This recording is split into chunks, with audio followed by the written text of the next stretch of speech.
নমস্কার বন্ধুরা, রুচির কিচেনে সবাইকে স্বাগত জানাই। আজকের রেসিপি নিরামিষ লাউ।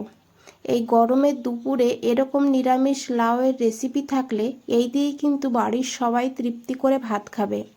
চলুন রেসিপিটা দেখে নেওয়া যাক। আশা করি ভালো লাগবে। আর ভালো লাগলে অবশ্যই একটা লাইক করে দেবেন, কমেন্টসে জানাবেন। এখানে দেখুন আমি একটা লাউয়ের থেকে অর্ধেক লাউ এইভাবে ছোট ছোট করে কেটে নিয়েছি। এই রেসিপির জন্য এইভাবে লাউটাকে ছোট ছোট করে কেটে নিতে হবে। আর কাটার আগে খুব ভালো করে লাউটাকে আমি ধুয়ে নিয়েছি, তারপরে এইভাবে কেটে নিয়েছি।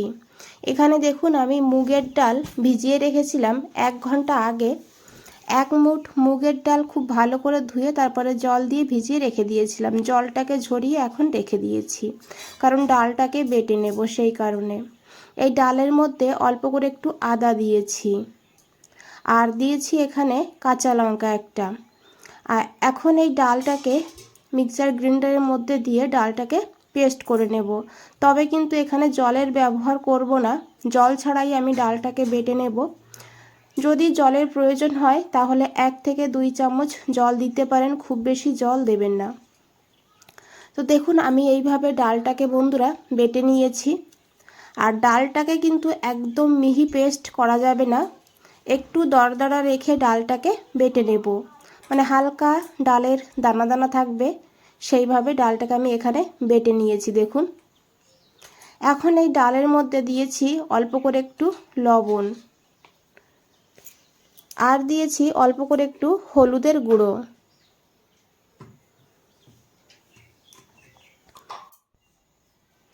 তো হলুদটাকে দিয়ে এখন ডালটাকে ভালো করে মেখে নিতে হবে, মানে ফেটিয়ে নিতে হবে। ডালটাকে ভালো করে ফেটিয়ে নিলে তাহলে কিন্তু বড়াগুলো বেশ ফুলবে আর বড়ার ভেতরেও ঝোলটা ঢুকবে। সেই কারণে এইভাবে আমি ভালো করে ডালটাকে হাত দিয়ে মেখে নিয়েছি। যেহেতু অল্প ডাল তাই খুব বেশি সময় লাগবে না।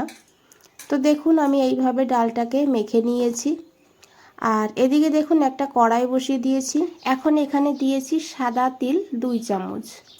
যেহেতু লাউয়ের পরিমাণ কম তাই এখানে তিলের পরিমাণটাও কম নিয়েছি। যদি লাউয়ের পরিমাণ বেশি হয় তাহলে তিলের পরিমাণটাও কিন্তু বাড়িয়ে নিতে হবে। এখন তিলটাকে হালকা ড্রাই রোস্ট করে নেব। তো তিলটাকে কিন্তু একটু লাল করে ভেজে নিতে হবে, তাহলে তিলের স্বাদটা বেশি ভালো হবে। তো এইভাবে আমি তিলটাকে দেখুন বন্ধুরা ভেজে নিয়েছি। আশা করি দেখে বুঝতেই পেরেছেন তিলের কালারটা কিন্তু পুরোপুরি চেঞ্জ হয়ে গিয়েছে। এখন এই তিলটাকে আমি নামিয়ে নেব, তারপরে তিলটাকে ঠান্ডা করে নেব। আর এই কড়াইতে দেখুন আমি নিয়েছি 2 চামচ সর্ষের তেল। রান্নাটা আমি সর্ষের তেলে করেছি, তবে সাদা তেলেও করা যাবে। তেলটাকে খুব ভালো করে গরম করে নিতে হবে।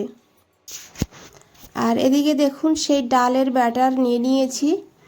এখন এই ডালের ব্যাটারের থেকে অল্প অল্প করে এইভাবে বড়ার আকারে আমি এখানে দিয়ে দেব। তো এখানে আমি চামচে করে দিয়েছি, আপনারা চাইলে হাত দিয়েও দিয়ে দিতে পারেন। তো বড়াগুলো খুব বেশি বড় করবেন না, ছোট ছোট করে বড়াগুলো বানাতে হবে। এমনিতেই যতটা সাইজের বানাবেন তার থেকে কিন্তু অনেকটাই ফুলে যাবে বড়াগুলো। তো সেই বুঝে ডালের পরিমাণটা এখানে দিতে হবে। তো দেখুন আমি যতটাই কড়াইতে এসেছে দিয়ে দিয়েছি। আর তারপরে এক সাইড ভাজা হয়ে গেলে এইভাবে উল্টে দিতে হবে। গ্যাসের ফ্লেমটা মিডিয়ামে রাখবেন। মিডিয়ামে রেখে এইভাবে বড়াগুলোকে উল্টে পাল্টে ভেজে নিতে হবে। বন্ধুরা রান্নাটা কিন্তু খুবই সহজ আর সিম্পল, সাধারণ, তবে খেতে কিন্তু দুর্দান্ত হয়। একবার হলেও এইভাবে বানিয়ে দেখতে পারেন। দেখুন বড়াগুলো ভাজা হয়ে গিয়েছে। এখন এই বড়াগুলোকে তুলে নিতে হবে। আর রান্নাতে কিন্তু একদমই তেল মশলার ব্যবহার হয় না, দেখতে থাকুন বুঝতে পারবেন। তো দেখুন যতটা তেল এখানে রয়ে গিয়েছে এই তেলেই রান্নাটা হয়ে যাবে। এই তেলের মধ্যে আমি একটু কালো জিরা দিয়ে দিয়েছি, তার সঙ্গে একটা চেরা কাঁচা লঙ্কা।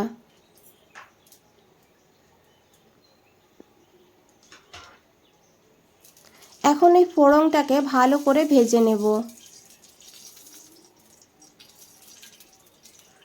তারপরে এখানে দিয়ে দিতে হবে কেটে রাখা লাউগুলো। আরেকটা কথা বন্ধুরা এখানে আমি বলে রাখি, এখানে কিন্তু আমি লম্বা লাউ রান্না করেছি। আর লম্বা লাউতে খুব বেশি জলের প্রয়োজন হয় না, মানে জল বের হয় না। যদি আপনারা গোল লাউ রান্না করেন তাহলে কিন্তু লাউয়ের থেকে জল বেরোবে, আর সেই জলেই কিন্তু রান্নাটা হয়ে যাবে। তো দেখুন আমি এখানে 2 মিনিট লাউটাকে ভেজে নিয়েছি। তারপরে এখানে দিয়েছি লবণ পরিমাণ মতন, তার সঙ্গে অল্প করে হলুদের গুঁড়ো। খুব বেশি হলুদ কিন্তু এই রেসিপিতে হবে না, তাই আমি অল্প করে একটু হলুদের গুঁড়ো দিয়েছি। এখন খুব ভালো করে মিশিয়ে নেব।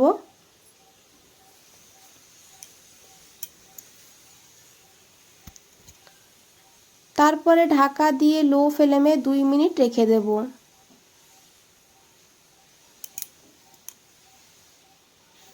তো দেখুন আমি ঢাকা দিয়ে রেখে দিয়েছি 2 মিনিট। আর এদিকে দেখুন যে তিলটা ভেজে রেখেছিলাম ঠান্ডা হয়ে গিয়েছে। এখন এই তিলটাকে আমি শুকনো অবস্থায় এইভাবে গুঁড়ো করে নিয়েছি। তবে আরেকটা কথা বলে রাখি, এখানে আপনারা তিলের পরিবর্তে পোস্ত নিতে পারেন। তবে এইভাবে তিল দিয়ে একবার রান্না করে খেয়ে দেখবেন, অসাধারণ লাগে খেতে। এদিকে দেখুন 2 মিনিট হয়ে গিয়েছে, ঢাকনাটা সরিয়ে নিয়েছি।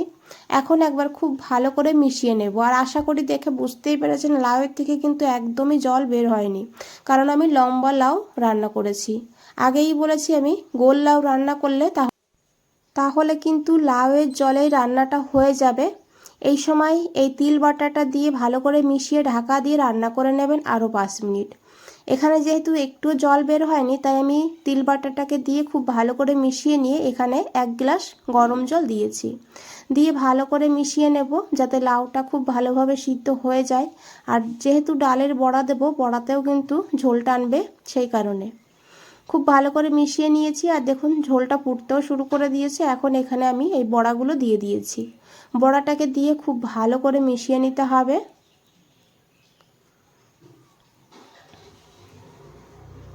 আর তারপরে এখানে দেব 2টো চেরা কাঁচা লঙ্কা। তবে ঝালের পরিমাণ আপনারা আপনাদের প্রয়োজন মতন নেবেন।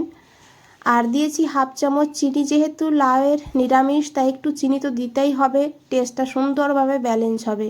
চিনিটাকে দিয়ে খুব ভালো করে মিশিয়ে নেব। তারপরে ঢাকা দিয়ে লো টু হাই ফ্লেমে 5 থেকে 6 মিনিট রান্না করব। 5 মিনিট এখানে হয়ে গিয়েছে, ঢাকনাটা সরিয়ে নিয়েছি।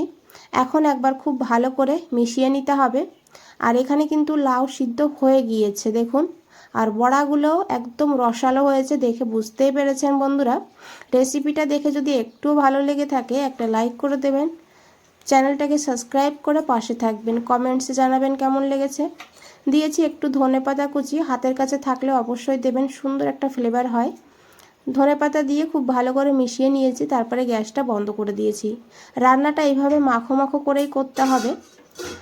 আর 2 মিনিট পর ফিরে এসেছি, দেখুন কতটা লোভনীয় লাগছে, গরম ভাতের সঙ্গে অসাধারণ লাগে খেতে। একবার হলেও বানিয়ে দেখবেন এইভাবে, তারপরে কমেন্টসে জানাবেন। বন্ধুরা আজ তাহলে এই পর্যন্তই, ফিরে আসছি নতুন কোনো রেসিপি নিয়ে। ভালো থাকবেন, সুস্থ থাকবেন, সবাইকে অনেক অনেক ধন্যবাদ এত সময় ধৈর্য ধরে রেসিপিটা দেখার জন্য।